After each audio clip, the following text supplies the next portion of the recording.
If you're looking for inspiration, maybe you're stuck in a creative rut or simply unsure about what to paint, I will share one strategy that always works for me. It always helps me put together some very exciting watercolor compositions and sometimes even leads to entire series of paintings. So let's dive right in. The secret is color harmony and focusing on classic color schemes that instantly inspire an emotional response. For me, it's as simple as picking up one pair of complementary or analogous colors that I know from past experiences will work very well together and building an entire composition using natural references that fit into this color scheme. In this video, I will share 3 of my all-time favorite color combinations, explain why they work so well from a color theory perspective, and show you some concrete examples that you can apply in your own work right away. Of course, I will also mention specific watercolor pigments that I found to be the most exciting combinations so you can try them out in your own work and see which ones inspire you the most and spark some new ideas.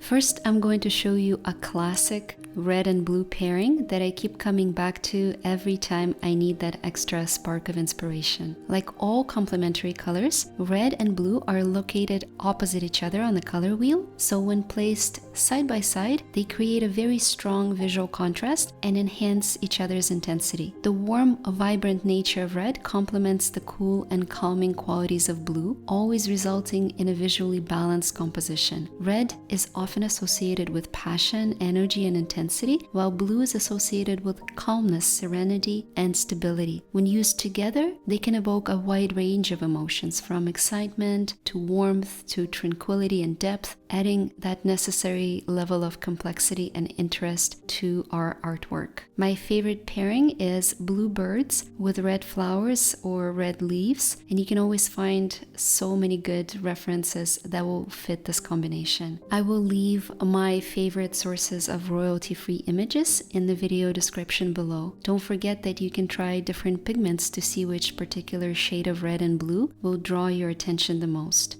My go-to combination is Phthalo Blue Green shade paired with Quinacridone Red or Quinacridone Rose from Daniel Smith. This pairing on the left used a much warmer red called Windsor Red Deep, and another variation of the same composition I did for commission uses much cooler red, closer to magentas actually, to create a much more melancholic look. So lots of room to experiment with. In my most recent tutorial, I used a blue dragonfly and my entire range of reds from cool to warm, so the possibilities are really endless. Note that red and blue have different visual properties in terms of spatial depth. Red tends to appear closer, much more dominant, while blue tends to recede and create a sense of distance. So by using red in the foreground and blue in the background, you can create a sense of depth and perspective within the painting. This technique is often used in landscape paintings to create atmospheric effects. Think of Starry Night by Van Gogh, for example,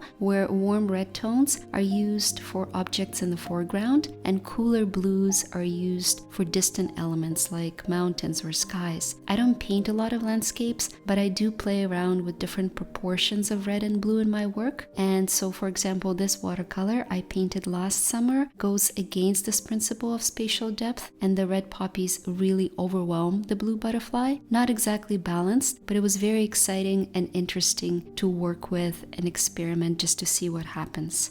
Before I move on to my all-time favorite pairing, let's talk about the most natural and warm combination that I've stumbled upon about 3 years ago while doing a tutorial on capturing glowing light with watercolors. I'm talking about green and violet. As you can see, these green grapes have just a splash of violet here and there, and it brings so much energy and beauty to what would otherwise be a somewhat boring, maybe monochromatic look. Green and violet combination allows for very smooth transitions, especially using watercolors where we can blend and layer them using water, resulting in a visually pleasing and very cohesive design. You can try so many different variations of green and violet. My favorite is this highly granulating green Apatite Genuine from Daniel Smith, placed next to Perylene Violet. Both are warm pigments, and used side by side like I did here, they make for a very harmonious, visually pleasing pairing.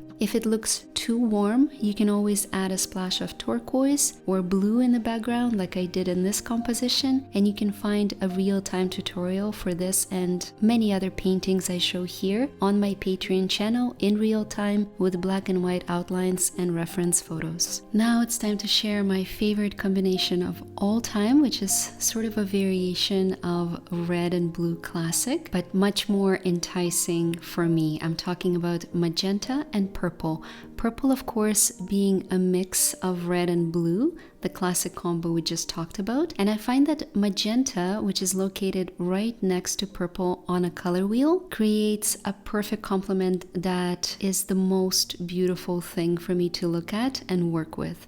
This combination is quite vibrant, but I find there's so much serenity and calmness in this pairing, and blending the two colors together is probably my favorite pastime. You can find this combination everywhere in nature, from fuchsia flowers to various shades of lilac and petunia. Placing the two colors side by side is always enough to give me ideas and spark inspiration.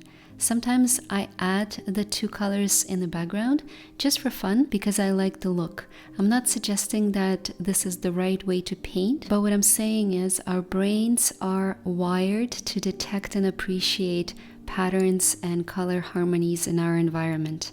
So beautiful color combinations are always bound to captivate us and provide a visually engaging experience that sparks inspiration when we feel stuck. So let me mention the exact pigments if you want to try this pairing. I'm using Dioxazine Purple and Quinacridone Magenta from Core, but you can find an equivalent in other brands. Both are transparent and super fun to layer and blend. So these are my favorite color combinations. Let me know in comments below if you found them interesting, and most importantly, do share your own so we can all see them and hopefully get some new creative ideas to experiment with. And if you already have a color combination that you want to try and maybe need some tips on putting together beautiful compositions, then do check out this video where I share my full process and give you lots of tips for putting together effective and beautiful layouts.